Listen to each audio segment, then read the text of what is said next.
Hey there, creepy peeps, and welcome to another Creepy Book Club video. Today we're going to be talking about Intensity by Dean Koontz. Alright, you guys know the drill at this point. I'm just going to read the summary from the back because I'm not good at summarizing books, honestly. Past midnight, China Shepherd, 26, gazes out a moonlit window, unable to sleep on her first night in the Napa Valley home of her best friend's family. Instinct proves reliable. A murderous sociopath, Edgar Foreman Vess, has entered the house intent on killing everyone inside. A self-proclaimed homicidal adventurer, Vess lives only to satisfy all appetites as they arise, to immerse himself in sensation, to live without fear, remorse, or limits, to live with intensity. China is trapped in his deadly orbit. China is a survivor, toughened by a lifelong struggle for safety and self-respect. Now she will be tested as never before. First, her sole aim is to get out alive, until by chance she learns the identity of Vess's next intended victim, a faraway innocent only she can save. Driven by a newly discovered thirst for meaning beyond mere self-preservation, China musters every inner resource she has to save an endangered girl, as moment by moment the terrifying threat of Edgar Foreman Vess intensifies. Quite the summary, but it does do the book justice, I have to say. This is actually the first Dean Koontz book I have read, I know. This is book one for January in my Creepy Book Club, which is on Goodreads. So if you want to join, you can follow us there. I'll leave a link for it in the description. So we gotta talk about the characters because there's only two. It flips back and forth between two different characters, China and Vess. So as far as character goes, I really like China. She has this really nice arc from survivor to fighter, which is kind of just like a concept I never realized that there was a difference between. Do you know what I mean? Like for a lot of times we kind of make the two terms synonymous, which is not true in this book. China very much just survives. She gets by in her life. Like she knows a lot about self-preservation. And then when she learns about the girl that Vess is intending to kill next, that's when she kind of starts to make the transformation into a fighter, because she has multiple opportunities where Vess does not know that she exists. Like he doesn't know that she is even in his orbit.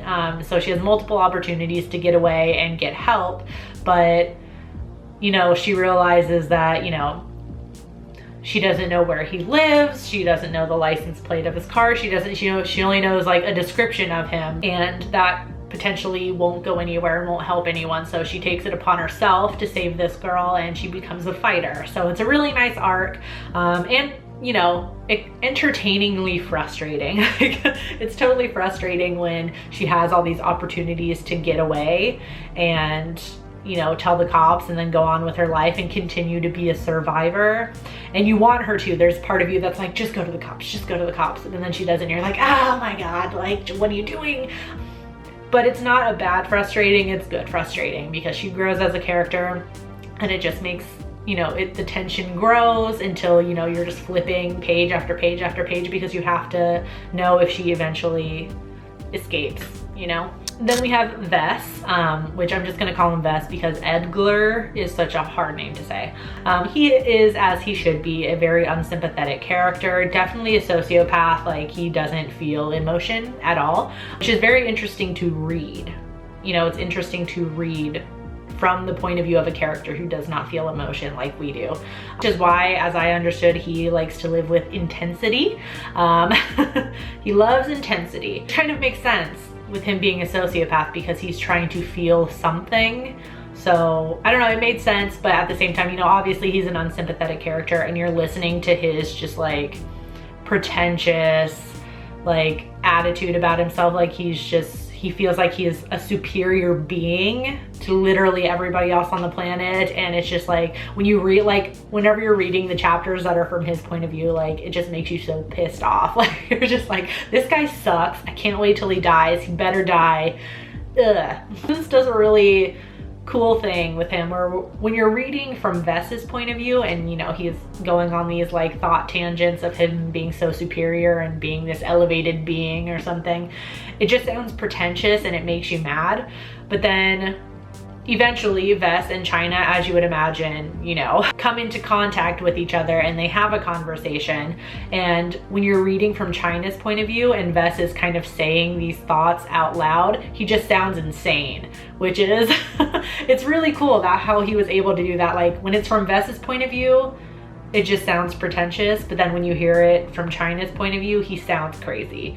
And it's almost comical too. Like when you hear Vess say these things that he has been thinking that we've already read. I don't know if I'm making any sense, but like when you, that we didn't already know that, like he's murderous and you know, he's a homicidal maniac, but the story was good. The length of the book is actually, it feels like kind of misleading. Like this is almost 500 pages, not almost 500 pages, like 430 pages. But it, like the timeline of the book just takes place over a weekend essentially, which actually works really well. Like I feel like, you know, like it's page turning, like you just want to keep going and going, and it just keeps going timeline wise. Like instead of taking place over a couple months or years or something, like you're very just like in the moment, like, like you're introduced to this character. You know, he attacks the family at the house she's staying at, and then she just makes these snap decisions to follow him and to save this girl, and it just, you know, it works really well. I liked it. Was not expecting that with the length of the book, that it was just gonna take place over the weekend, but that kind of leads me into one of my dislikes. Like the length of the book, it takes place over a weekend. There is a lot of detail and description in this book, and sometimes it works really well. Other times it brings the plot to a grinding halt. Like I know some people like all that detail and description. I'm not always the biggest fan of it. Sometimes it works, sometimes it doesn't. And this book kind of like oscillated between those two things. Like sometimes it worked really well. Sometimes I was just like, okay, just get on with the plot now. Like what's happening?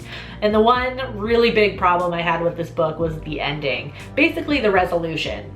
Actually after the big ending, which, spoiler alert, Vess is burned alive by China. It's awesome. I loved that part. It was a great conclusion to the story. But then after that, there's like, how many pages? Yeah, it's like the whole last chapter is just like this resolution of China and Ariel, the girl who she saves, living together, and Ariel still kind of being like comatose. Like she's essentially like removed herself mentally from the situation with Vess, so she, you know, she just doesn't react to anything and just stares off into space. And they like meet this guy and his son, and it's just like all like, I didn't care.